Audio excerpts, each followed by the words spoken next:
said something. Because I hit something that's weird. Then I'm just moving. Is it on? Yeah? Yeah, it's on. All right, good.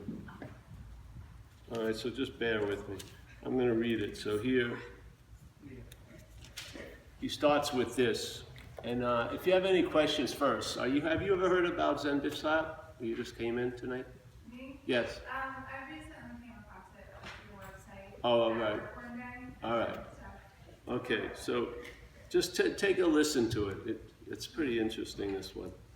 So it says, it starts with, yet we have heard a very similar description earlier. What he's talking about, there was a description of what you're not earlier in the book, yes? But it was not of you, yeah? See, when you hear it, it sounds like it's all about you, and the beautiful news is that's the first hit, and then it goes to the next part, and it's not of you. Yes, yes. The only way you're really gonna see, if you're identified as the false reference, your dreaming of freedom is as that. It distorts your dreaming of freedom. Yeah? It puts it into time and makes it a goal when you're inherently the source of the freedom itself. Yes? So now you're trying to be free as that, or through that, or for that, or by that, and the real freedom is from it. And the freedom from it is innately there. It's already so. It doesn't get produced. The other false reference gets imagined, basically. You're imagining something, or as if it's a dream. You're dreaming that you're a thing, but it hasn't changed a thing at all.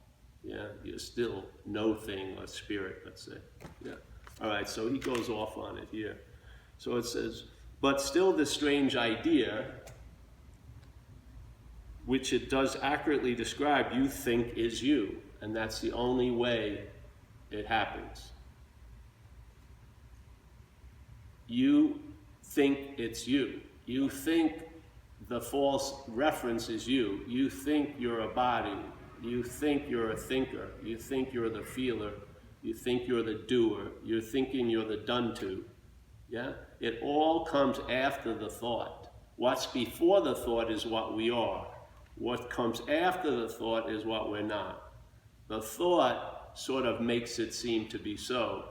It doesn't make it so, it seems to be so. So it appears to us as if it's true. It never becomes true, but it appears to what is true, which is us. Therefore, it seems as real can be. Yeah, because reality is giving it the meaning. Yeah. So, reason would tell you that the world you see through eyes that are not yours must make no sense to you. So the world you see through the eyes that are not yours are these eyes, yes? These eyes are perceiving things. Yeah? They don't see no thing. They don't see spirit, they see things. Yeah? They see distance, they see depth. Yeah? The perceptions, if you put on a pair of sunglasses, you change the perceptions. They're not facts. They can be changed quite easily, yes? You go into a house that has very small furniture, it'll be sort of strange. You'll look around and everything, it's like a weird HO scale thing going on. You can play with perception very, very easily, yeah? So it says, reason would tell you that the world you see through eyes that are not yours must make no sense to you. To whom would seeing, this is important, yeah? To whom would seeing such as this send back its messages?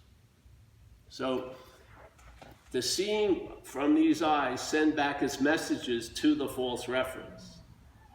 They send back the messages to the brain, and the brain is where the sense of self is produced, yes? Yeah. To whom would seeing such as this send back its messages? Surely not you, whose sight is wholly independent of the eyes that look upon the world. So he's talking about awareness, yes? So that's sight. Sight isn't just vision, yeah? Sight is the hearing, sight is the feeling, sight is the tasting, sight is the touching. If you had 30 sense doors, you'd have 30 experiences of awareness, yeah? But we have 5. Some insects have 7, yeah? So they're experiencing a whole lot more than we are. But that which is experiencing isn't defined by the gates or the doors it goes through. There's not just 5 awarenesses. The awareness that's seeing isn't produced by the eye. The eye isn't seeing. Yeah? The eye facilitates seeing, it's not seeing. If I died and nothing had happened to my head, I would never be seeing a damn thing, but if you took that eye and put it in a live body, it would facilitate seeing. There needs to be the animation for the seeing to occur. In other words, the camera needs that light, the light of awareness, to take a picture or to see anything, yeah? Yeah. So he's making it very clear what we're not, yeah, if you follow it. The eyes that see this world, our seeing is wholly independent of them.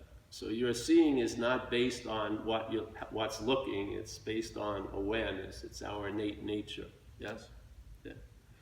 If this is not your vision, what can it show to you? It's not your vision. It's exactly how it happens. You see what's reinforcing and implying the false reference is not you. That's how you get a sense of you. You don't get a sense of you of finding you. You can find you. You've never been lost. Yeah.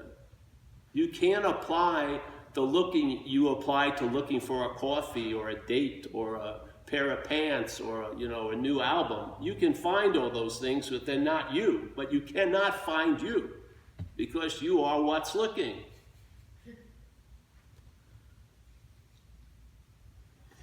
So what can a failed system show you? It's failed.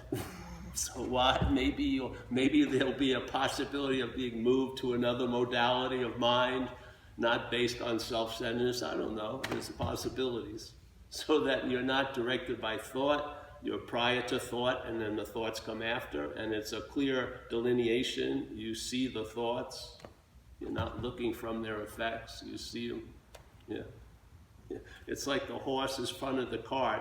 Things start making sense. Or in Zen they say blue will be blue and red will be red. It'll be very clear. Yeah, there won't be any trouble. Yeah. So here it goes. If this is not your vision, what can it show to you? The brain cannot interpret what your vision sees. Not what your eyes see. It can interpret what your eyes see. It does. It interprets a world, yeah? But it cannot interpret what the vision sees, yeah? Which is no thing, everything, yes? This is the incredible part. The brain cannot interpret what your vision sees. This you would understand. The brain interprets to the body of which it is a part. So your brain is taking in this information and it's collating it based on that you're a body. That's what's happening. So if you're following the thought system and the memories and the perceptions, it's going to lead you to an assumption that you're a thing. And then all of the systems are going to reinforce that assumption, and it's just going to be taken for granted. Hey, this is Paul, and Paul is not feeling great about being Paul. It can never entertain that it's not Paul. So it now tries to get to be a better Paul, and it thinks if I add spirituality on it, it'll be better. And it's even doing it with non-duality. People are trying to be a non-self as a self. They want to have the attributes of non-self, but as a self. They want to be there to enjoy it.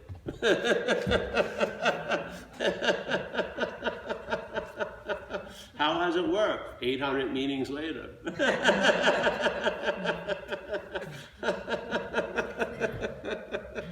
So here, this to me is one of the most important statements of this book. The brain interprets to the body of which it is a part. So if you're listening to your head, there's a huge assumption that you're a thing. And you know how hard it is? It's impossible for a thing to become a non-thing. Just see you're not a thing, and you'll realize you're a non-thing. But you don't realize you're a non-thing by looking for it from the thing. You see you're not a thing. Bam, and then it hits you. Yeah? Now the correction is set, and it's aligned, and I'm telling you, the logic that follows is seamless. You realize how it actually works here. That the freedom from bondage is before the bondage. It's not something that happens after the bondage. You see there was no one ever to be bound. Yes. It's gorgeous, really. Because if it has something to do with you and you believe you achieved it, you also believe you can lose it. And I bet you'll spend more time in the feeling of losing it than having it. Yeah. So he goes, all right, but what the brain interprets to the body of which it is a part. But what it says you cannot understand. Like if you as a little kid came here and he was like 4 or 5 and saw you flipped out about next Wednesday or 3 years ago, the kid would be going, what the fuck? You know what I mean? He would say, what happened? He would see no apparent threat that could elicit any kind of fear, but you're in total anxiety because you're not responding to what's happening, you're reacting to what's not happening. Anyone here who's bummed out tonight isn't based on tonight. It's based on last week or next week, basically. How?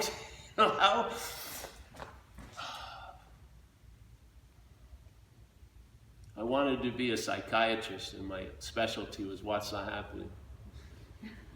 I'd only have to work 1 day, basically. I'd make 60 appointments. Each one would think they were getting an hour. But as soon as they walked in and start bitching about what's not happening, I say, Mr. Smith, that's not happening. See you next week. Because really, what better solution is there? As soon as you start talking about the effects of what's not happening, because you are what's happening, it seems to be happening. Yeah? The only thing, dogs aren't concerned about next week. They're not worried, will I be playing next week fetch at the beach? They don't have any set of time like we do. And the beautiful imagination we have as a kid has been misdirected by the mental state that produce fucking Armageddons and apocalyptic scenarios and cancers and fucking depressions and like that. And because there's a belief in it, it produces an effect now, which is really a miracle we're engaged with. We're making shit out of nothing all day. That takes a whole lot of fucking power. It's a lot of power to have your day ruined by next week when next week doesn't exist. You can't blame it on next Wednesday, it's us, yeah? Not everyone is crippled by next Wednesday, so it ain't next Wednesday. It's my next Wednesday. And your next Wednesday is probably gonna be totally different than my next Wednesday. And I could see your next Wednesday and would have no effect on me, but if I held it as my next Wednesday, it could probably ruin my vacation. Why is that? It's not the thoughts, it's us. Hold on, we'll talk after. Let me just riff on this, and then we'll have questions and answers. So he goes, all right, you have not realized it is impossible to understand what fails entirely to reach you. Yeah? You're never getting the news. You're getting propaganda, basically, all day. Yeah? You have received no messages at all you understand, for you have listened to what can never communicate at all. Think then what happens. All right. I wouldn't use the word think, but think then what happens. So here you go. Denying what you are and firm in faith that you are something else. This something else that you have made to be yourself through identification as the body, yeah, becomes your sight. So now you give up the seeing and you take on a form of looking called self-centeredness. And that's your narration now. Doesn't offer you many possibilities, and all the possibilities are drenched in time. So it's not possible to be okay right now, but you hope you will be okay, and you remember you were once okay. What happens, man? And it's a little tunnel vision, and you get maybe 6 possibilities. Yeah? It's like a slavery, really. So this is one of the very clear statements. Denying what you are, and how are we denying what we are? By being identified as what we're not. That's all that's happening. If you're taking yourself to be a body, you're in denial of what you are, let's call it spirit. It's simple as that, you know? If you're listening to all the thoughts that are about you as a body, and your whole life is based on memories about you as a body, and you're worrying about you as a body in the future, I'm telling you, you're going to have a strong sense that you're a body. Yeah. There's nothing wrong with the body, but it ain't you.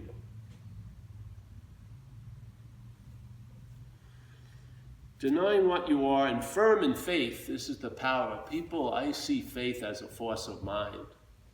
I believe this whole thing right now is based on faith, right this second. And I believe faith manifests in the vehicle it's put in. If you put faith into the thought system, it produces anxiety from what's not happening. It mimics the feeling of fear, but it's not fear because there's no apparent threat. So you're getting like zipped all day by entertaining what's not happening.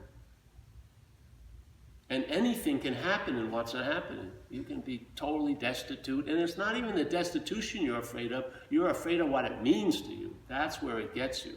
The destitution is just a signal for a lot of meanings. So no one's ever going to love me if I'm destitute, blah, blah, blah. And it's unbelievable. It is crippling what it does. But the beautiful thing, there is something called what's happening.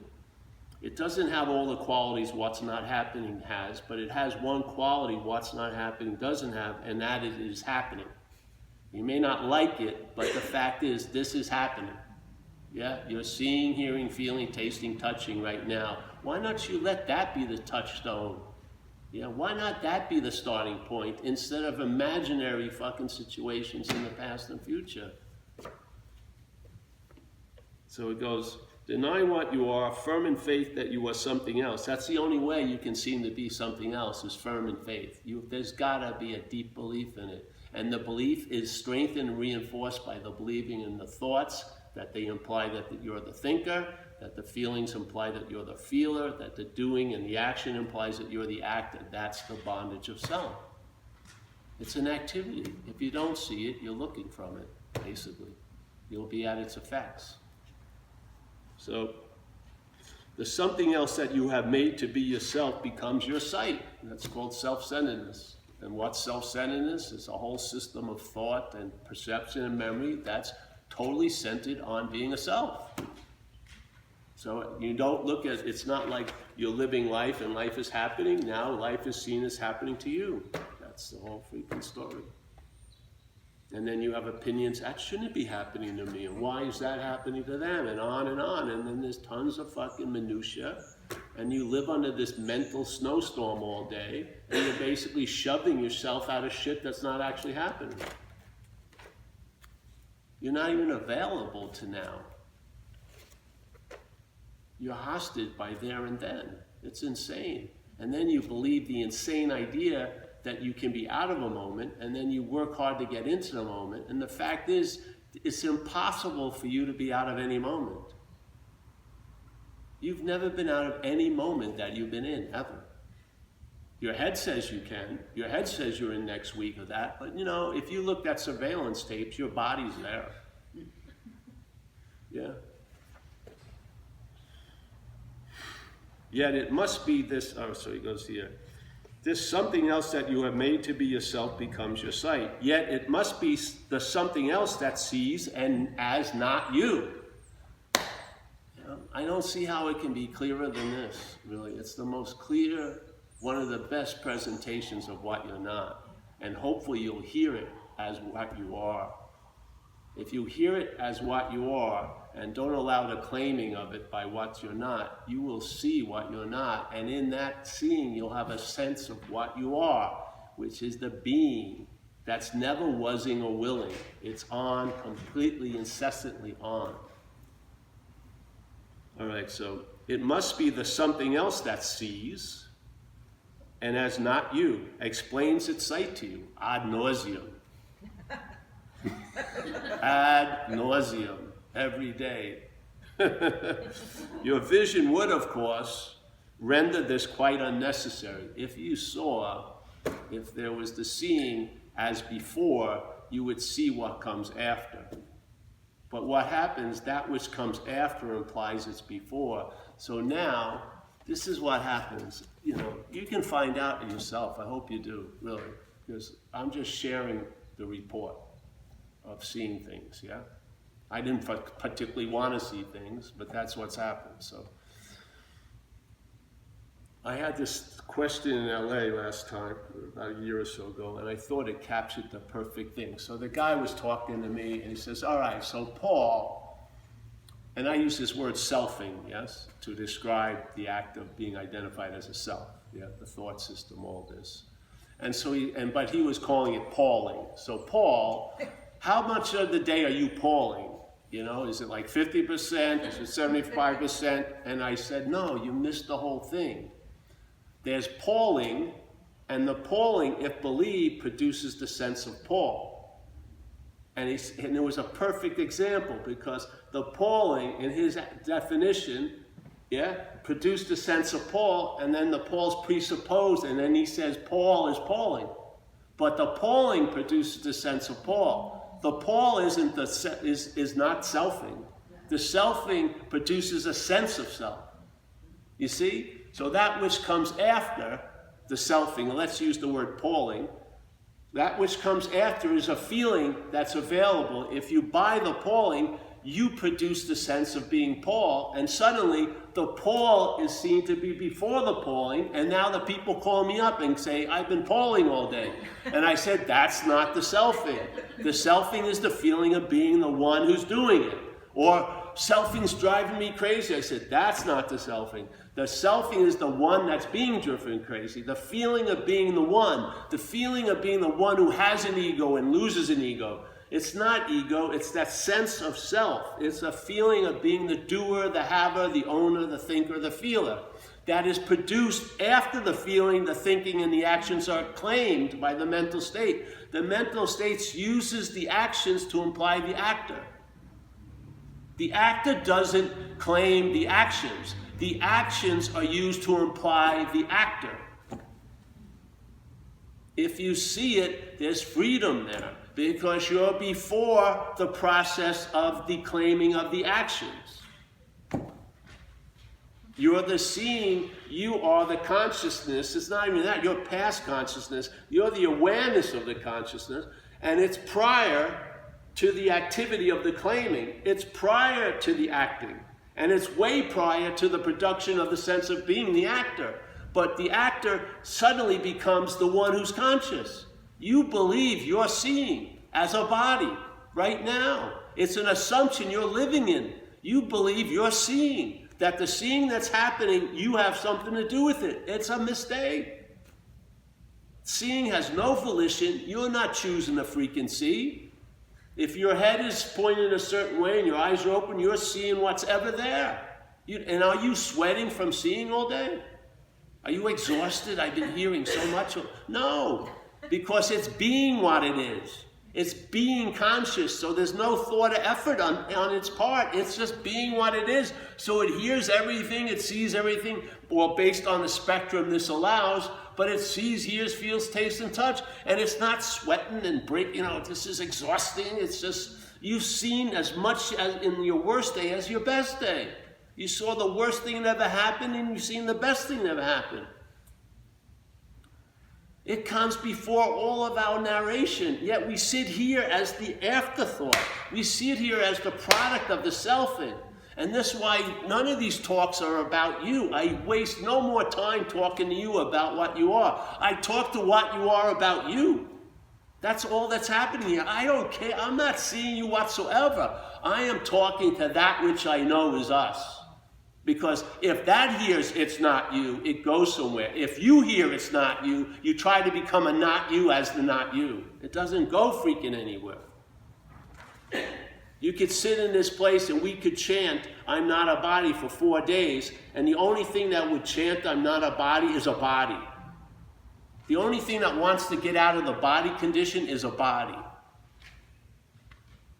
You better come. Maybe it's... No batteries. It may have run out of battery. Yeah. It's okay. Try to hit it again. Low power. Oh, it's low. It's still going? Low power is good. We got to plug in, that's why.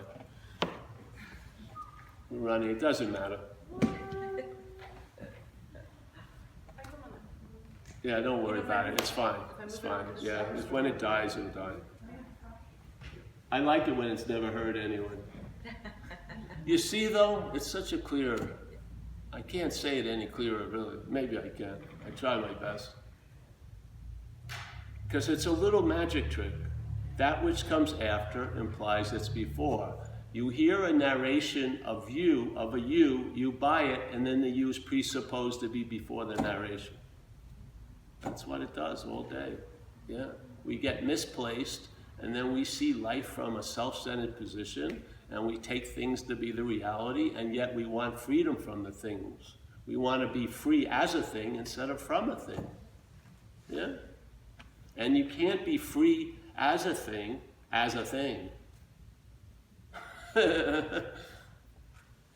We have a thing in recovery. There's a meeting here today. I know, it was interesting, because I come from recovery. And it says, there's a great statement, self can't get out of self. It's beautiful, it's a warning. Because what happens when you hear it, it sometimes informs you that's all you've been doing since you've been 6 years old. You've been trying to get out of self as a self. And all these great masters warn us of it. Huang Po, a great Zen master, says you cannot use the Buddha to seek the Buddha. You cannot use light to seek light. You cannot use mind to seek mind.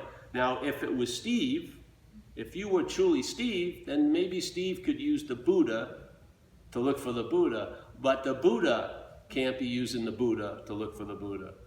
And Huang Po didn't see Steve as Steve, he saw Steve as the Buddha, and probably his name wasn't Steve, and he went, hey Buddha, you can't use yourself to find yourself. Now how long would it take the Buddha to get that? No time at all. It's just a simple correction of something that never happened. Boop, like this. Why is it so difficult that the Buddha can't hear this message? Because there's an obscuring activity that catches the message and neuters it.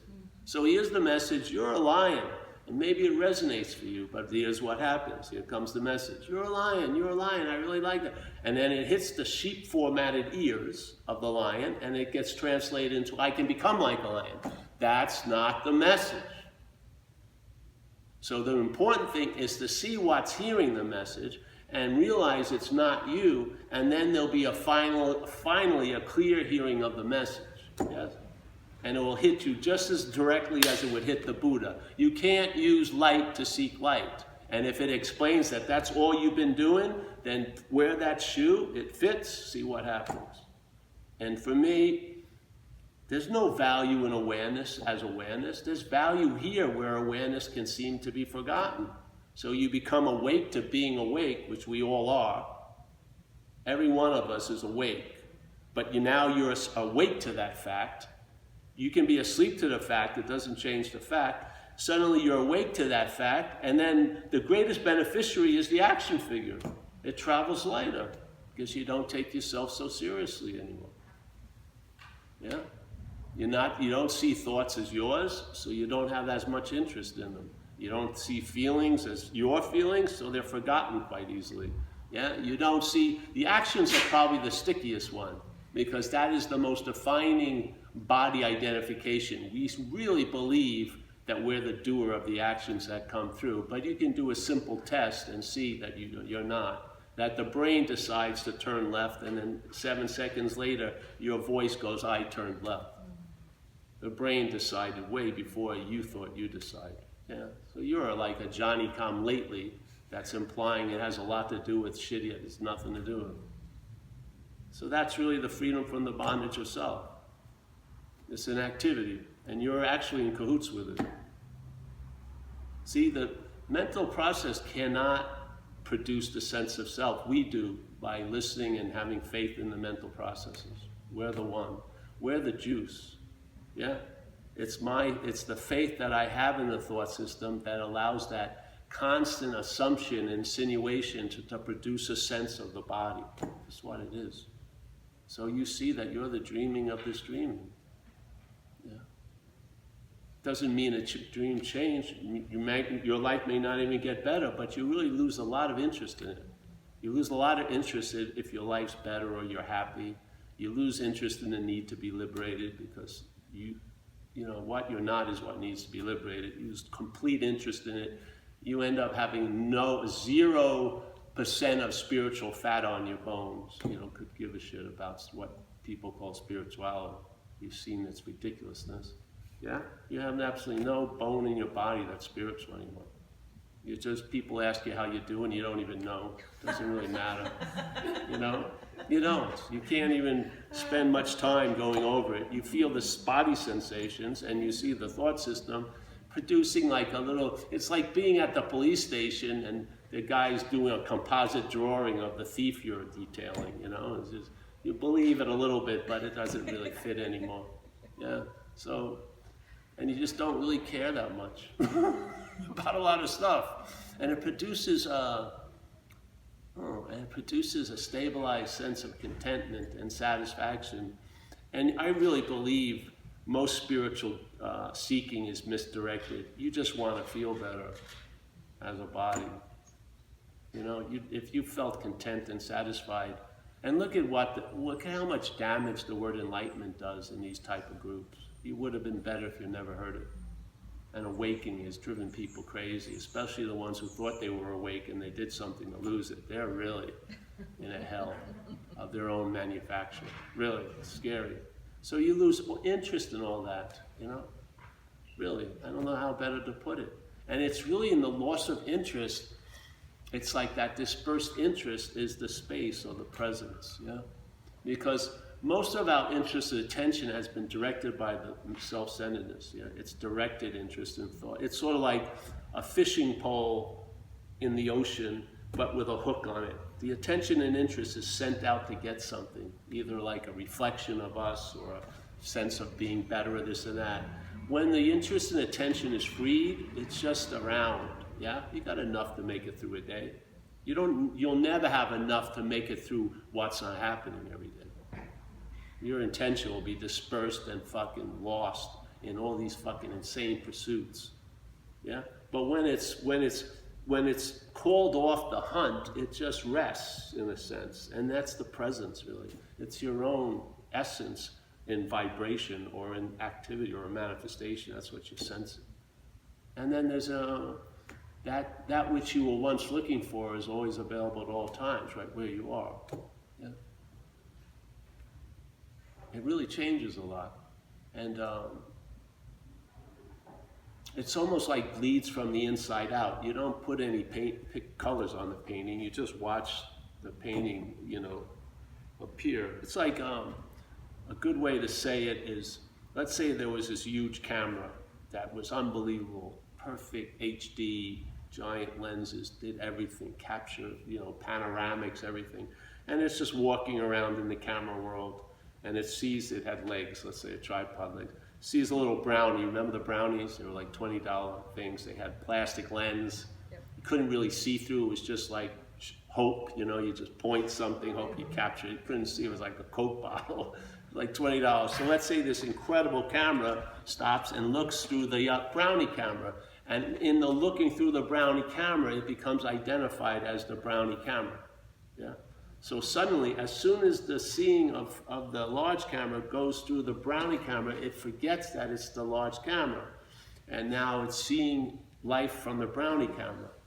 And so it can't entertain that it's anything other than the brownie camera, so maybe it doesn't like the way it's seeing and shit, so it goes and buys $5,000 Nikon lenses, but puts it on this cheap little brownie camera. It's a waste of money, because the first lens is that tinted little plastic thing. Doesn't matter what you put on after it, the first lens is the distortion. So, and then it's just living, it's sort of a drag, it's taking terrible pictures and stuff like that. And it's bemoaning the fact that it's this brownie. But all it needs to do is to see that it's not the brownie camera. And then the possibility arises, it can just back off. And now it's totally immaculately the same camera. It didn't lose anything. Still has the HD. Nothing got lost by looking through the brownie camera, except what it believed being based as a brownie camera. Taking on the limitations of the brownie camera as its own and trying to do the best it freaking could, but not feeling that great because it's not a brownie camera.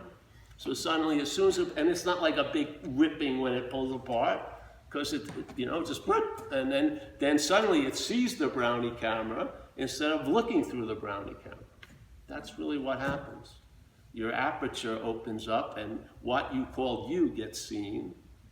And then you see that this is always going to be in front of the camera and what you truly are is behind the camera. And this, as this is never getting behind the camera. It's never getting there. So you get the hit of what's behind the camera, not by looking from here at that, but by seeing this from here and seeing I'm not the brownie camera, and then all the qualities that have never gone anywhere become apparent to the big camera. Yeah, just boom, yeah, and it may still keep looking through the brownie, but it's not taking itself anymore to be the brownie camera. Yeah, so maybe it's being defined the way it's looking here, but the back camera is huge. Yeah, it's seeing everything. Yeah, sort of what it's like. So that's the message in a way.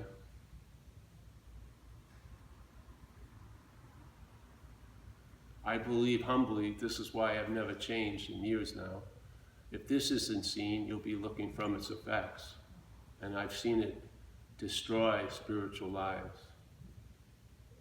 Because the mental process will claim every act of meditation to use to imply the meditator. And I don't believe you can meditate yourself out of the meditator. Don't think so. I don't think you can do yourself out of the doer or feel yourself out of the feeler. I just don't. I mean, I gave it a good shot, and it didn't seem to work. And after I blamed myself for years, I finally saw that it's just a failed system. I've been trying to get out of what I'm not, as what I'm not. If I saw it wasn't me, I would stop trying to get out of it because I would realize I was never in it. That's what stabilizes the experience of being out of it. The experience of being out of it isn't stabilized that you finally succeeded to escape. It's stabilized that you were never in it. That's how it stabilizes. And it stabilizes that you never get gypped ever again. You're always in every moment. Not because you found a way to get in the moment. You realize you can't be out of the moment completely. Yes? It's beautiful. So then it doesn't become an experience based on you. It becomes a state prior to you. There you can rest, and rest you will. You will find rest there. You will.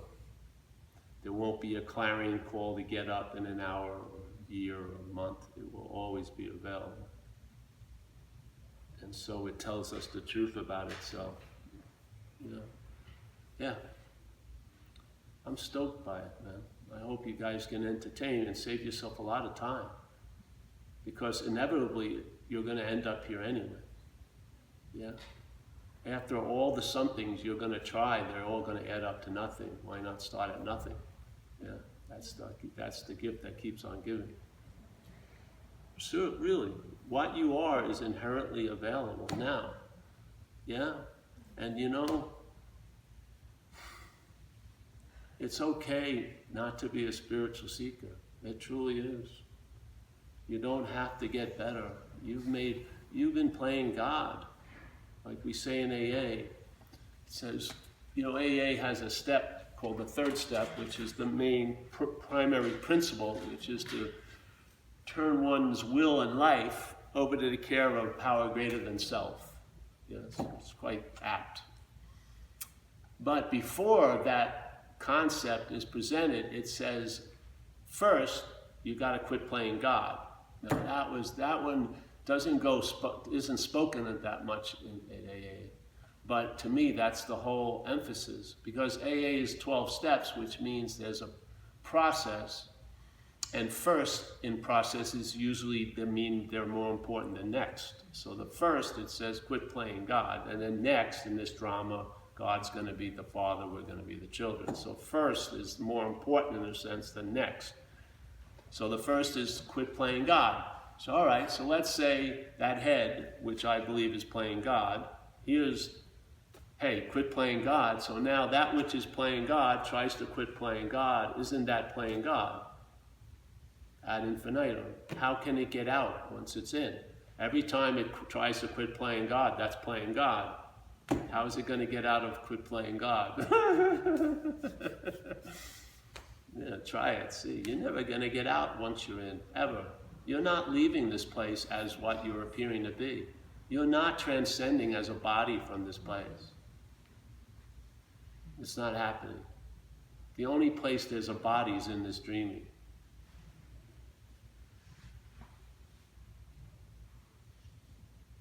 Have you noticed anyone you've ever known who died? Have anyone looking like them ever come back? This isn't the fucking end all and be all. I used to love these movies.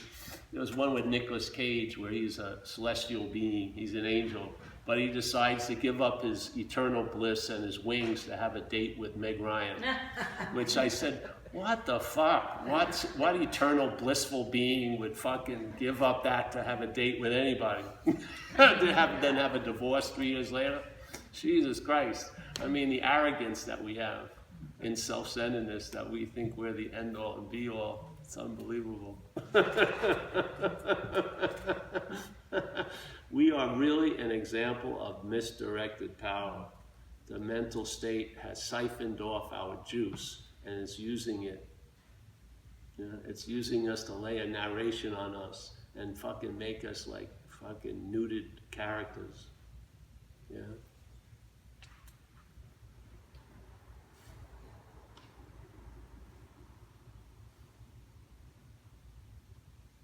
Waking up. This message isn't passive. This isn't a passive spiritual thing. It's quite active, man. There's a presentation by the mental state that's a narration based on you as a thing, and then there's the prior moment, which is eternal. You're resting in one or the other, basically. Yeah?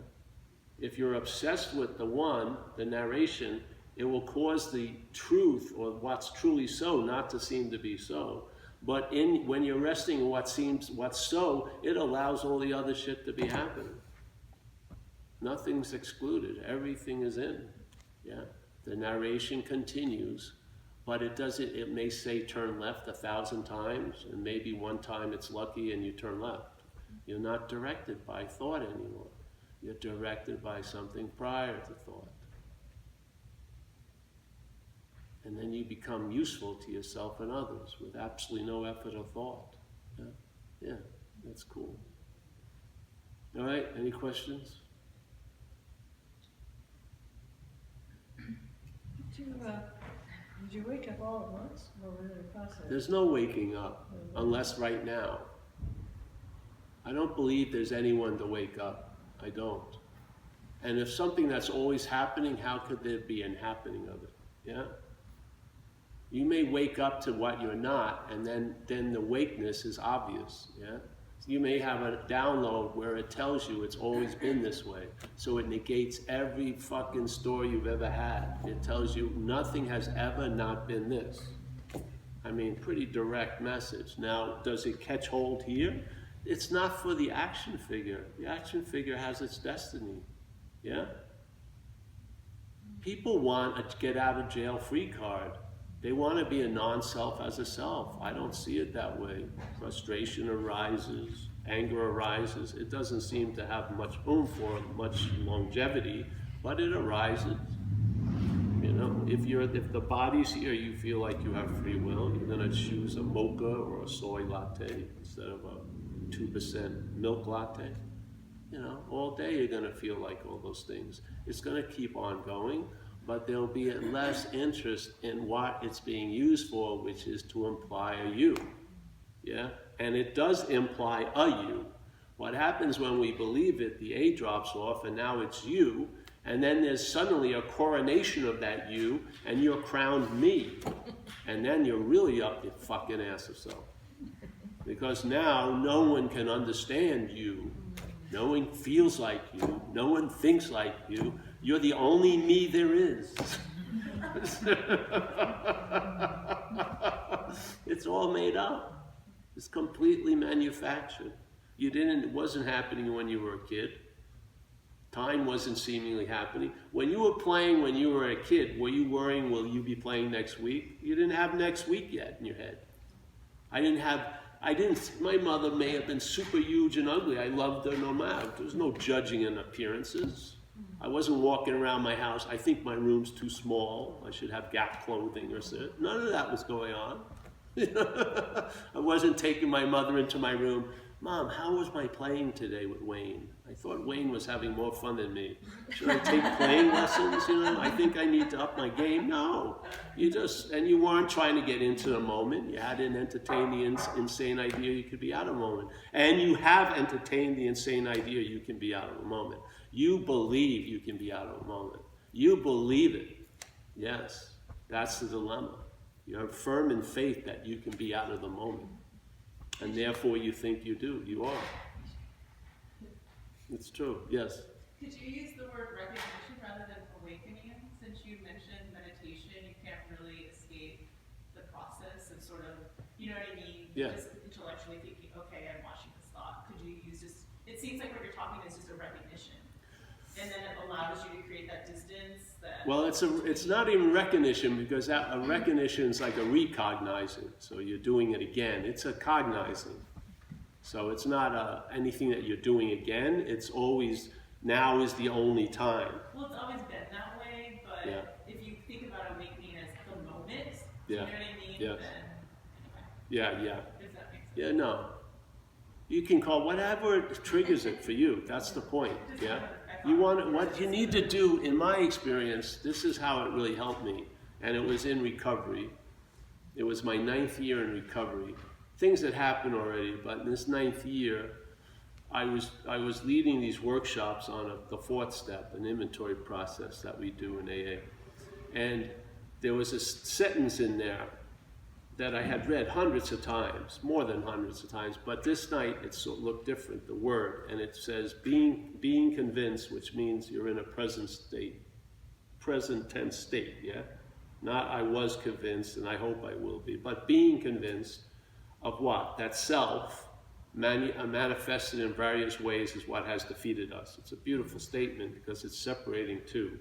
It says self and us. So in this example, we're the us. And then there's some GPS or foreign installment or demonic intelligence, whatever you want to call it, as self, okay? So you're in the convincing of that fact. That self, manufactured and manifesting in various ways, defeated us, okay? Now we're going to look at its common manifestations. When I saw this sentence, I saw self as a foreign installment. I saw it as not me. And as soon as I saw it as not me, the next possibility that downloaded was I can be free from it, and then the correction was in place. And it explained to me in a sudden flash, like a flash that covered 30-something years of living, it explained to me since I was 6 years old, I was trying to get out of self as self. The shoe fit perfectly, explained almost all my life. I was trying to get out of self reading books, getting loaded, playing sports, going to spirituality, going back to getting loaded when I got disappointed with spirituality. It was always attempting to get out of me as me. Yeah? That's why it fucking never worked. Yes? So as soon as I saw it wasn't me, I could entertain being free from it. Because if you're identified as it, you can only entertain being free as it. Yeah? That's why it doesn't work. Yeah, yeah, yeah.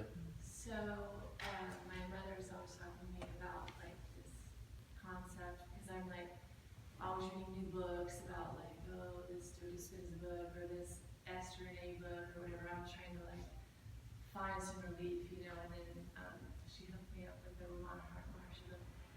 And she was trying to explain it to me, because I'm like, this is a really big book, you know, and there's like a lot of questions, and I'm not really understanding. She's explaining to me.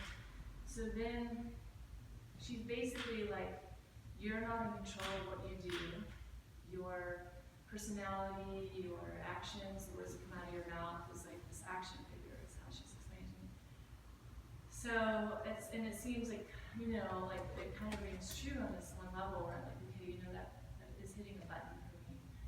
Because I'm tired of like walking around holding on to me and holding on to the weight of this person that I don't even want to be and I don't relate to, you know.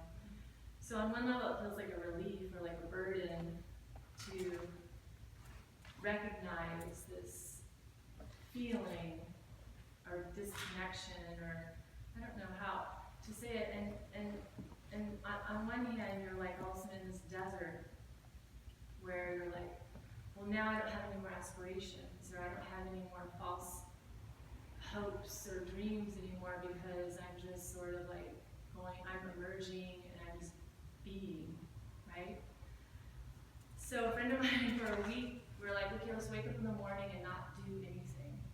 As long as we can, like, let's not do anything, not think, let's try and see what happens. And sure enough, every day we'd wake up and there'd be like moments or seconds where we would be like, okay, like what's gonna happen? And then next thing you know, we were in the brain, and the brain was making all the decisions, and the body and the heart was beating, and everything was making all the decisions. And for a week, I had no plans, but everything was just happening still. And so I don't know, I mean, that was my mind perceiving that.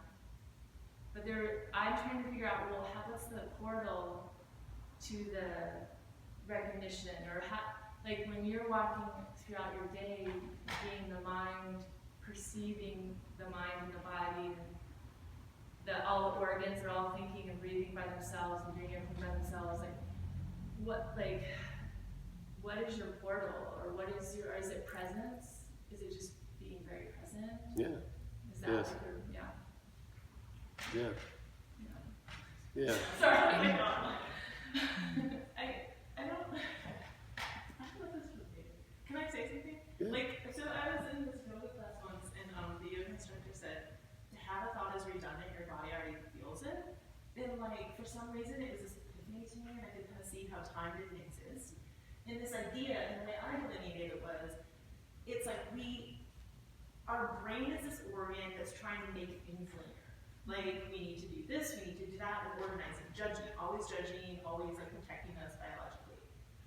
But like, our true self is like, I don't even know if you agree with this, but it's something like outside of time that's like, I called it more like heart. Like you just feel whole, you feel like it's before all that, like you said. And so it's like that, like hanging in that space that does that make sense? Because it's like, I don't know, I can't like. I feel like I've seen it or felt it, but I don't know. I'm like, oh, that's my mind telling me I saw that, or I know it's a feeling. When it rises like that, when the head says, that's my mind, that's also mine. Yeah. But it's Yeah, so just what you are isn't saying a thing. Yeah. It's just there.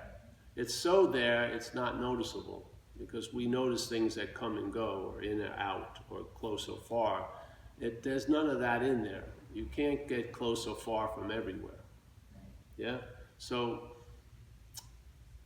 that which arises and says something is usually the thing that it's talking about. So if it says, oh, you're in your mind, that's the mind saying that. Yes? Yeah, yeah. That which recognizes doesn't notice, doesn't say it. There's no proclamation. It just is. It's seen. Yeah. So what is the feeling of like relief? Yeah. Is that it? That feeling where you're like, oh, I can just take. That's a byproduct of it. Yes.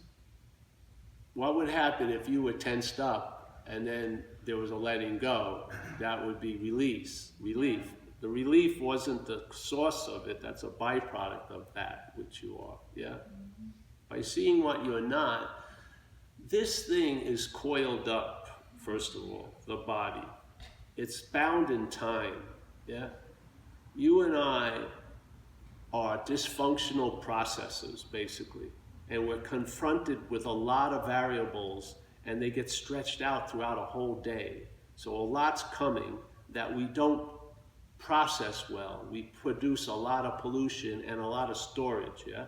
So you've got resentments and you've got uncomfortability and this and that, and we really don't know what to do with it, the mental state, and it believes it's the manager, so it uses its failed systems, which is dumping it on somebody or something like that. But mostly what happens is we become almost like storage units. So there's a lot of rehashing and re-feeling and a re this going on. So basically the Course would say you see only the past, yeah? That's why it talks about these eyes that see the world, have no understanding of the true vision, yeah? Because all you're doing is reliving, rehashing, rethinking, refeeling, basically. You're in this loop, yeah, of narration. But what happens is, in that narration, it's almost like a Narcissus with a mobile pool. You're constantly, the mental state is constantly seeing its own reflection in what it's claiming, yes? And it's very enamored, it's addicted to itself, yeah? So it's constantly trying to get, just like when you see people walk down a block of stores, how many times they look at the reflections to see that's just a mimicking of what the brain is constantly doing. It's using everything as a surface of reflection almost, by claiming, yeah? So it's totally fascinated with the story of itself. Basically, it's an addict. And so that's why, and it's an addict, let's say, that you may be dragged to AA, but they have no interest in getting sober. There's no interest at all. So that's why these meetings, they're no draft or consignments, because most people don't want to be free. They want to be free because they get a big reflection of themselves. In other words, they want to be there to get it. And this has nothing to do with any of that. Yeah, you're not going to write blogs about what you did today because you don't do much in a sense. You know what I mean? It's like when you're seeking, I'd love to, paint my face and go to the Amazon and do ayahuasca and get a serpent tattoo on me, and I could write books and tattoo this and that and probably acquire a lot of dates and shit. But the fact is, that's not the seed assignment. Experiences come and go. You'll be weaned off. Experiences are fine, but they're not true nourishment. You have to be nourished by the sense of being, which is prior to experience. Yeah, that's where the rest is. Yeah. So it's an addiction. Yeah, and it causes other addictions. So to me, drinking and drugs was a way to get out of the original addiction, which is to self. But the addiction to self has its own defense. You're trying to get out of it as it. Yeah? You're identified as that which you want to get out of. So when you leave it, you take it with you. Yeah. It's like a virus that's convinced the host that it's the host. You're walking around and it's talking to you as you all day, basically. It presents the narration as you as a body. And because you fall for it, there's a sense of being a body. And then it just goes fucking off and riffs completely. Yeah, watch it. It's an addict. It's all that is. I mean, I shot up a lot of coke. And I've done a lot of things to get out of self. But I always got stymied by the second lock, which is you can't get out of self as a self. I had no idea that which I was taking myself to be wasn't me. In all my spiritual practices, it was never touched, really. I thought I was just improving and getting better and becoming more spiritual. It was unbelievable. It was a very rude awakening, the first awakening. Yes? If cells are a dysfunctional process, how did they come to exist in the first place, such that they would have needed to confer some kind of benefit to our ancestors and proto-humans? I know you think it doesn't exist, but it exists enough for us to be talking about it and writing books about it and writing all stories and having some discussion about this. Well, in a sense, so let's take it to be real. Yeah, let's take it to be real, because I don't think it's real. So I don't think we exist, really. I think we're dreaming. But let's say we are real. And let's say the brain is confronted with a lot of time and a lot of volatile circumstances, situations, yeah? And so it produces an organizing principle, which is you, yes? So that way it could focus on protecting you, promoting you, and working towards your survival by identifying you as a single thing. It could work towards you, moving you in the right cave and shit like that. But most of us have left survival a long fucking time ago. We're confronted with living now, yes? We're not fighting over food, most of us. We have a place to sleep. And the needs that were our basic drive that maybe the organizing principle of the brain was meant to help have turned into wants, basically. People are flipping out over their fourth house. They're acting as if they don't have a place to stay tonight, and they have 3 houses already.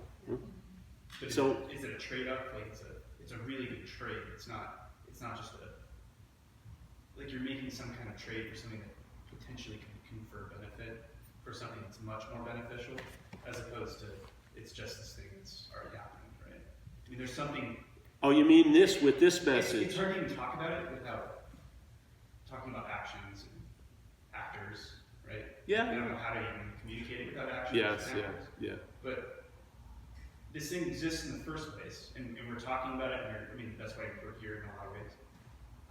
So it exists in some kind of way. It doesn't, and really. it conferred some benefit at some point to But it doesn't exist. We breathe existence into it. See, that's the point.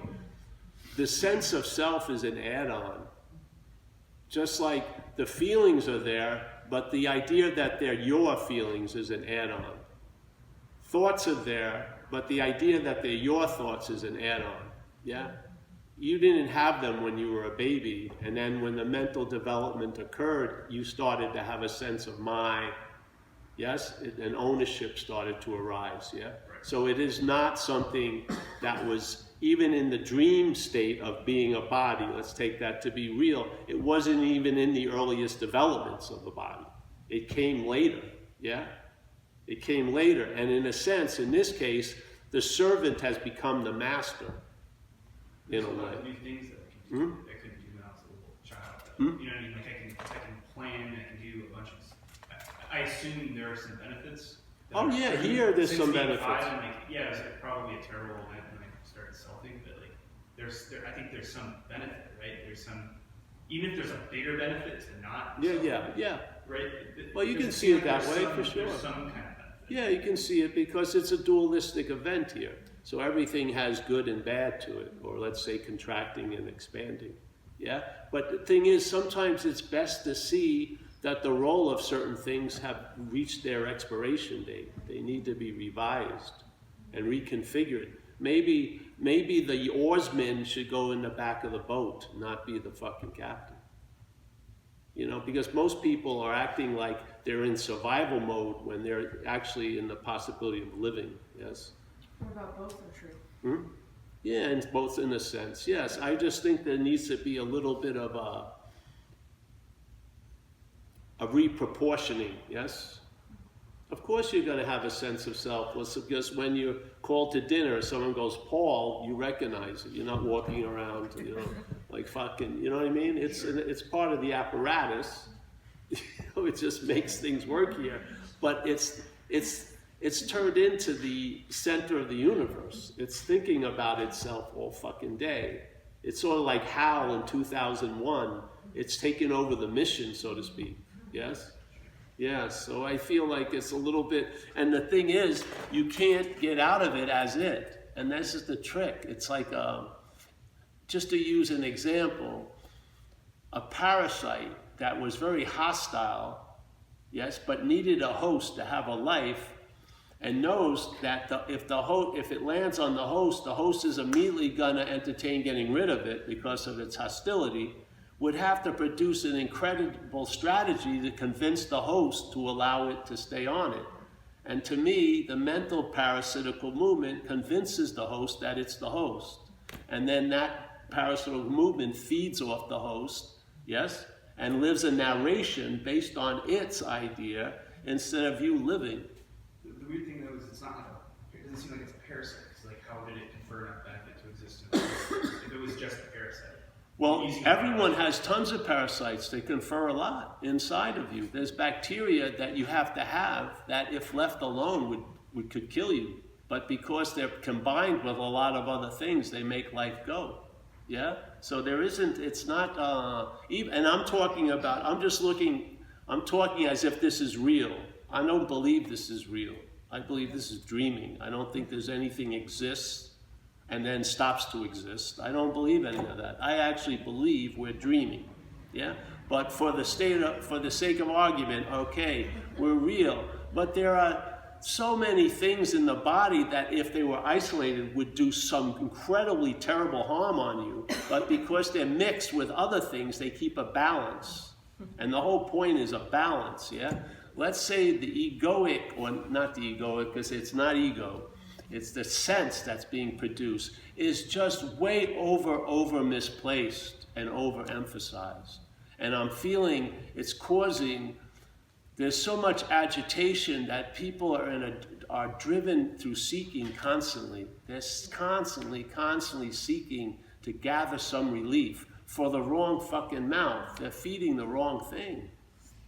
You're getting starved while it gets bigger, yeah?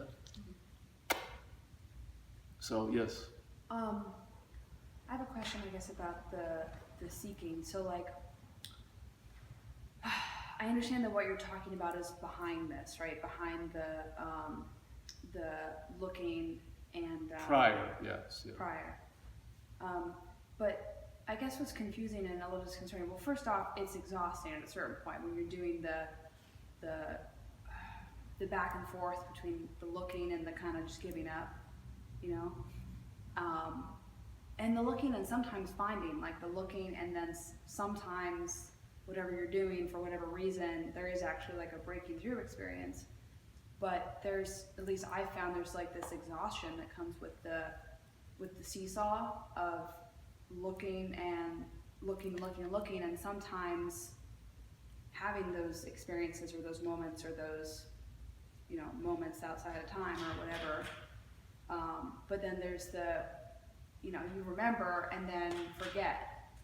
And I may remember that I've forgotten, but I'm still like, okay, well, I'm still like I know that this isn't, I know that what I'm experiencing isn't what's actually going on, but it's still where I appear to be.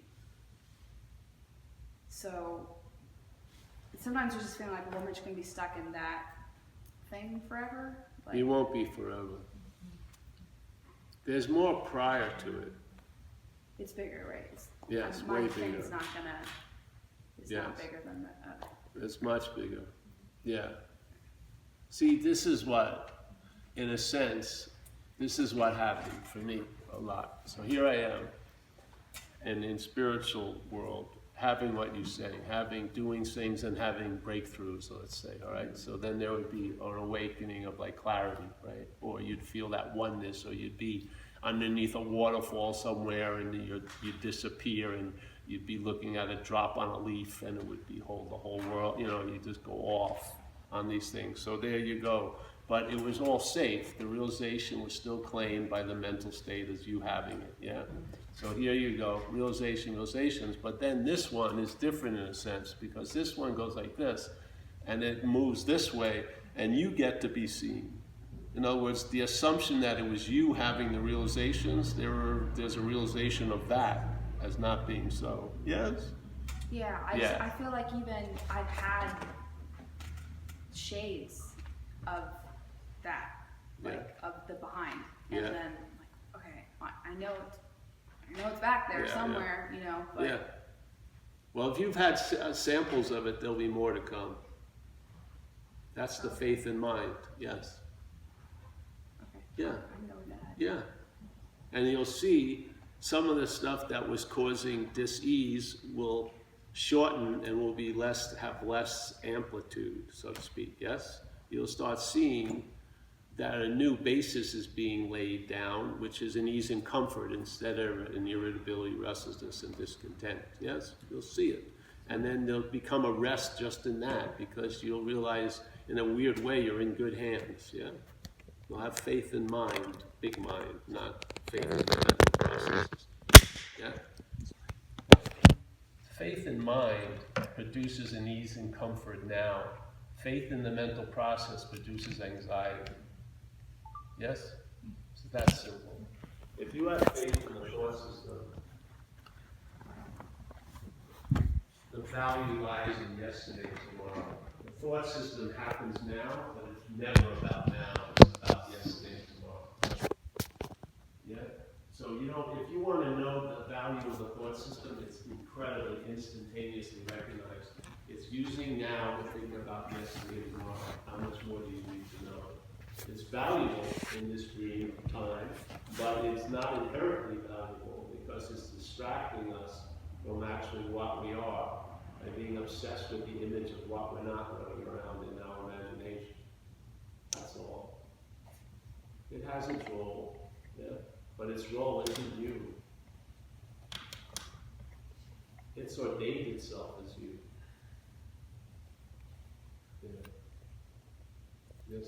I was thinking that, listening to different comments that, and based on something you said earlier about that faith, that belief that there's a separation. That seems like a starting process. And then just all of the experiences after that, based on what I did and what I'm going to do and what all the anxiety around that, could then make it look like I am a separate self. For And sure. yeah, and then now I have to look for the real self, but there was never a separation. That No. was the Well, that's the point, yes.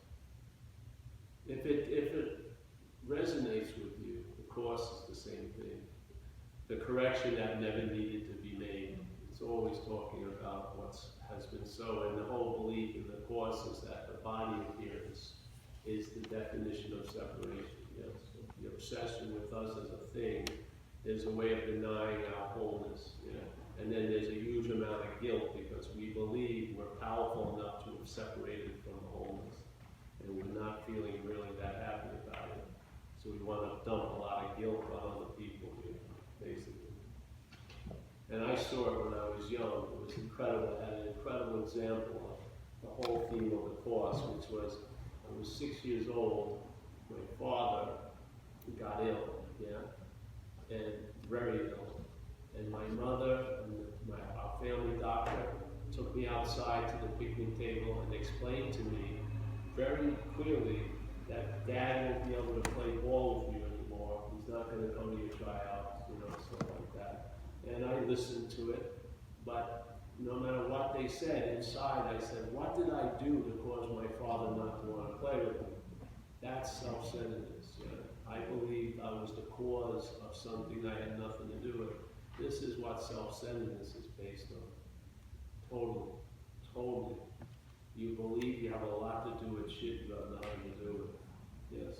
Because you really, in a weird way, if you want to listen to the Course's theme, is that the body is the declaration of the mental dreaming that we're separate, that we are not whole, that we're apart, that we have private thoughts, we have private feelings. And the funny thing is, in recovery, it's amazing. I came into recovery and I had a strong shell of terminal uniqueness. I thought no one felt like I did. No one had done the heinous things I'd done. I seemed to have done some pretty nasty shit. And no one felt like I did. And I sat there for months, and people would gather in a room like this, and they'd share about their feelings, their thoughts, and their reactions to life. And I could only come to two conclusions, which is, how did they get my thoughts, or they're not my thoughts? And the first big invitation was, I saw them, I gave them a name as alcoholic thoughts. And by seeing them as alcoholic thoughts, I got relief from the thoughts. Because the my thought has them right like this. Alcoholic thought gave me a little more space, and then I saw that no thoughts are mine, which gives me a lot more space, yeah. And I see the mind in our language it represents the act of being identified, yeah. So let's say I use it all the time, money, health, and relationships, and we look at that and it would trigger a response, based on where we think we are with it, yeah. I'm going to change the word completely, but not change any of the letters. I'm going to put my money, my health, my relationships. So I wish all of you to have a lot of money, but I don't want you to have any of my money. So the mind changes everything. That's the mental state's role here. That's where the interpretation tries to beat us to the punch. So when the mental state meets something, right, it implies that it's the one that meant it. Yeah? So the emphasis goes on it more than the thing itself or the event itself. It's just a little weird switcheroo, and I don't know. I fucking got tired puppet reacting to what's not happening. Shit, you know, I work hard, meet someone, and I'm unable to, you know, express love to them because I'm totally flipped out, you know, a fraud, or they're gonna find something out. It's like crippling in a sense. And to me, it's not a way to live. Yeah. I mean, if it went well and it really served me, then I'd probably be bolstering it. But I may have caught it at the, when it was waning, the self, because it was just a decrepit, vindictive, it'd rather be right than happy fucking beauty. And it had a real nasty demeanor. And it really didn't like that it was a body, this body. Yeah, but it couldn't, its whole story is based on this, so I had to live with it. But it basically hated it, you know. There was a lot of self-hate in the sense. And man, it was just way too much. I couldn't bear it. And yet I got misdirected, and I searched spiritually with quite not a lot of sincerity, but I was compromised by this lock of, I was in the act of being identified with that I'd like to get freedom from. And so I tried to get freedom as it, which caused everything to really ultimately fail. And until I stopped blaming it on me and looked at the formulation and see it had nothing to do with me not meditating enough, or not staying with the guru longer, or not kissing his feet longer. It had to do with the failed fucking system. I've been trying to get out of something as the system. Yeah? So, yeah. And so you watch the system, how it claims a life.